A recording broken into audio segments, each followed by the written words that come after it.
Hello and welcome to my New Testament class. As you'll see, we're going to begin with an introduction lesson today on a study with what we call a literal historical interpretation. What we mean is we take it word by word from the original into our English language, and we not only look at those words, but we put it in its historical context for the proper interpretation. And with this being our New Testament class, we want to begin with that idea. We want to understand each of the authors in the New Testament, their intended meaning, specifically starting with the four Gospels like Matthew, Mark, Luke, and John. Why did they write, who they wrote to, and we'll be discussing each of those books, the 27 books in the New Testament in this class. But we're also going to be looking at the historical context that they were in, because we have a tendency to look through the Western lens. What we mean by that is an American culture. We cannot superimpose that on the Bible because when Matthew wrote and John wrote, they were in a different cultural environment, and that will be important as we talk about those books of the New Testament in this class. We'll also discover why the genre of those particular books are important to understand. In the Gospels, they were biographies of Christ. Not all of them are chronological, and we'll look at that.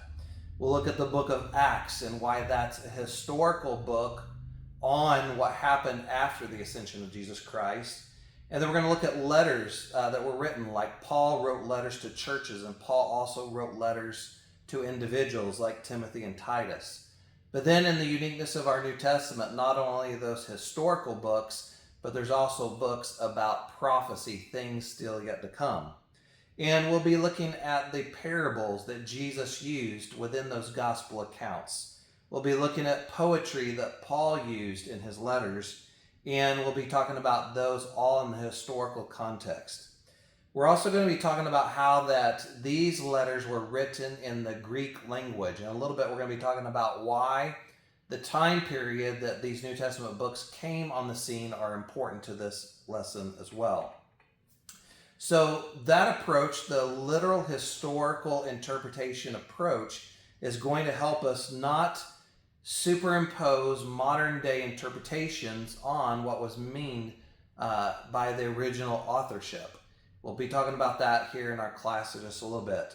And then we'll not over-spiritualize some of the things that are communicated in the scriptures, and we're going to do our best to keep them in their proper intended original meaning.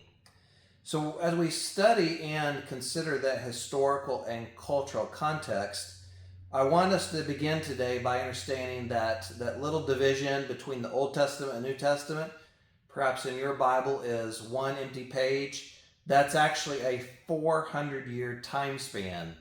In order to understand the New Testament, we're going to have to do a little bit of background on the Old Testament, but trust me, we're going to do that really quick and not take too long. But that 400-year gap is very instrumental because there's certain people that come on the scene historically, and there's certain events historically that happen that really sets the stage for the birth of Jesus Christ and the progression of the New Testament.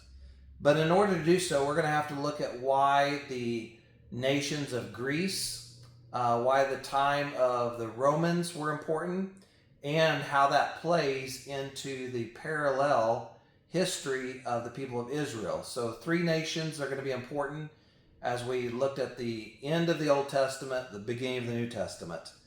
And here in the next lesson, we're going to talk a little bit more about the key people in that intertestamental period, people like Alexander the Great.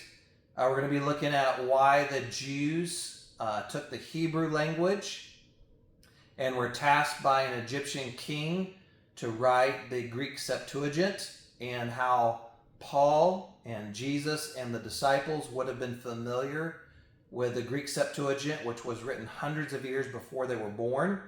And we're going to also talk about other extra biblical historians like Josephus and why his writings are important as they outline also what we see in the New Testament.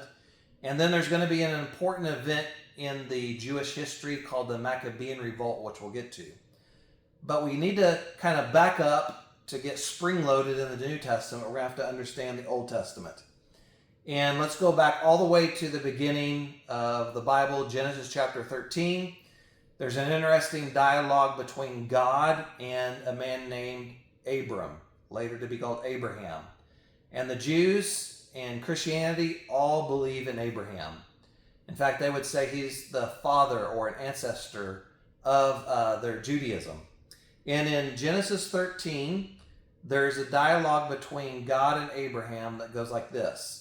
The Lord said to Abram, "Look from the place where you are." And he would have been not in the promised land at this occurrence, but more in what we would call modern day Babylon. And the Lord said to him, "Look north and south, east and west, for I will give you and your offspring forever all the land that you see." So this is a land promise, and it's for the future. Verse 16 says, "I will make your offspring like the dust of the earth, so that if anyone could count the dust of the earth, then your offspring could be counted. Get up and walk around the land, though its length and width, for I will give it to you." Now this is a representation of what that might have been, since he was more in modern day Babylon. And the Bible says that as he saw all of this, as he traveled into the faith that God asked him to believe in, that his offspring would be so numerous.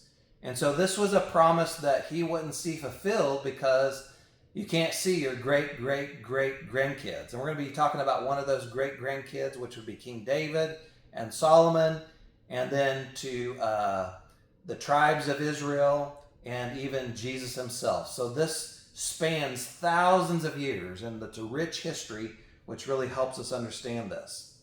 But I want you to hone in again that God first promised the land to Abraham around the year 1850, that many years before the life of Christ. That's what BC means, before Christ.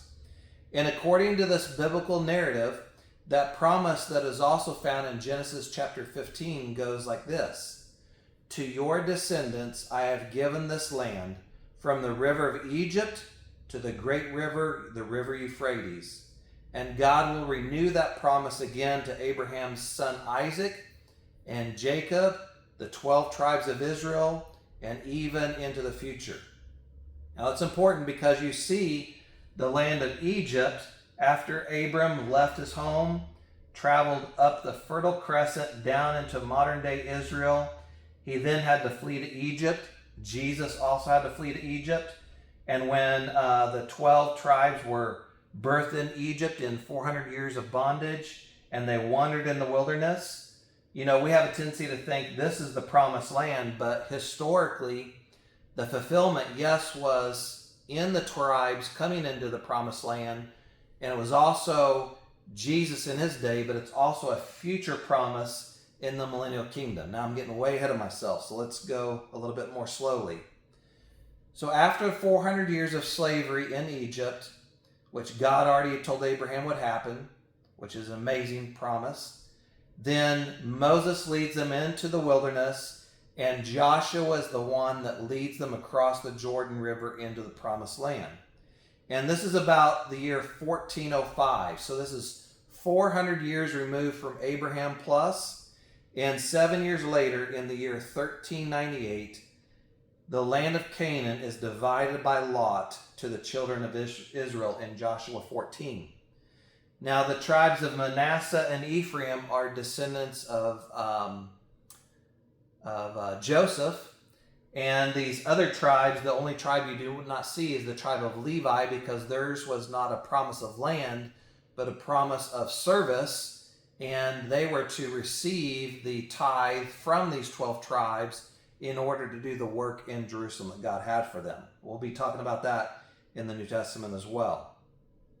But then you fast forward to the days of David, and the promise begins to be fulfilled, because David is a king who establishes the kingdom in greater prominence. Saul tried to do that. Saul tried to unite the 12 tribes, but David ultimately does. And if you look at the historical context, David had a vast kingdom. And this ties into the promise with Abraham from Genesis chapter 12 through 17. And God formalized that covenant with his descendants, including King David. It's a rich history. But again, this class is about New Testament, so we're not going to spend a lot of time on that. But we do need to highlight some significant milestones. Another significant milestone is after King David, his son Solomon is on the throne. Solomon does not obey the Lord, and unfortunately, the united tribes of Israel are divided. They're split into two kingdoms, the northern kingdom of Israel, the southern kingdom of Judah. And that comes because Solomon's sons, one of them tried to be a heavy hand to Israel, heavy taxes, and they decided to split under Jeroboam and Rehoboam. Now, God also told these people that if they would obey, they would have the blessings, but if they disobeyed, they would be carried off into other captivities. And you fast forward after the divided kingdom, there was two types of exiles. It forced them into displacement. There was the kingdom of Israel, known as the northern kingdom, the southern kingdom, the kingdom of Judah. And they were exiled, the first one by the Assyrian Empire. And you'll see the purple there. They went off into the north. And then the southern kingdom was taken off into Babylon, which we'll get into. This is about 700 years before Jesus Christ. And that's an important thing to remember, because while they were in exile in Babylon, one of the men that were put into exile was Daniel. In Daniel chapter 2, there's an incredible dream that King Nebuchadnezzar has.